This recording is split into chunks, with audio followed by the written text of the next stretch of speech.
ယူကရိန်းနိုင်ငံရဲ့ခေတ်မီဒရုန်းလေးပညာတွေဟာအရှိအလဲပိုင်းဒေတာကစစ်ရေးပဋိပက္ခခွေတွေကိုပြောင်းလဲပေးနိုင်မလားဆိုတာဟာလက်ရှိကမ္ဘာစစ်ရေးလောကမှာအထူးစိတ်ဝင်စားစရာဖြစ်လာနေပါတယ်။အခုတင်ဆက်ပေးမယ့်သတင်းကတော့ယူကရိန်းနိုင်ငံကထုတ်လုပ်တဲ့ဒရုန်းလေးပညာတွေကိုအမေရိကန်နိုင်ငံနဲ့အီရန်တို့ဖြစ်ပွားနေတဲ့ပဋိပက္ခခွေတွေမှာအထုံးပြုနိုင်မှုယူကရိန်းဘက်ကကန်လန်းလိုက်တဲ့အကြောင်းပဲဖြစ်ပါတယ်။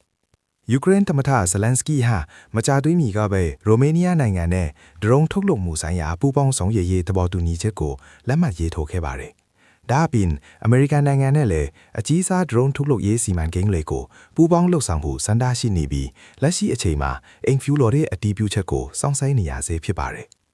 ယူကရိန်းဘက်ကကန်လန်းထားတဲ့ကြားဖြတ်ဟန်တာရေးဒရုန်းနည်းပညာတွေဟာအမေရိကန်ကလက်ရှိအသုံးပြုနေတဲ့ Patriot လေကြောင်းကာကွယ်ရေးဒုံးကျည်စနစ်တွေနဲ့နှိုင်းယှဉ်ရင်ကုန်ကျစရိတ်အလွန်သက်သာတဲ့နည်းလမ်းတစ်ခုဖြစ်ပါတယ်။ Patriot ဒုံးကျည်တစ်စင်းကိုဖိခတ်ဖို့ဒေါ်လာ4 သန်းလောက်ကုန်ကျနိုင်ပါတယ်။ဒါပေမဲ့ယူကရိန်းနဲ့ကြားဖြတ်ဟန်တာရေးဒရုန်းတစ်စင်းကိုအသုံးပြုရင်တော့ဒေါ်လာ1000ခန်းခန့်တာကုန်ကျမှာဖြစ်ပါတယ်။ဒါကြောင့်အီရန်ဘက်ကအသုံးပြုနေတဲ့ဒရုန်းတွေကိုစရိတ်သက်သာစွာနဲ့တန်ပြန်ကာကွယ်နိုင်မဲ့နည်းပညာတစ်ခုအဖြစ်သုံးသပ်နေကြတာဖြစ်ပါတယ်။လက်ရှိအချိန်မှာတော့ယူကရိန်းစစ်ဘက်ကျွမ်းကျင်သူတွေဟာအမေရိကန်နဲ့မဟာမိတ်နိုင်ငံတွေကိုနည်းပညာပိုင်းရာကူညီပံ့ပိုးနိုင်ဖို့ပြင်ဆင်နေကြပါတယ်။ဒီလိုဒရုန်းနည်းပညာပူးပေါင်းဆောင်ရွက်မှုတွေကဒေတာရင်းလုံခြုံရေးအပေါ်ဘလောက်အထိတက်ရောက်မှုရှိလာမလဲဆိုတာကိုတော့ဆက်လက်ဆောင်ကြည့်ရအောင်မှာဖြစ်ပါတယ်။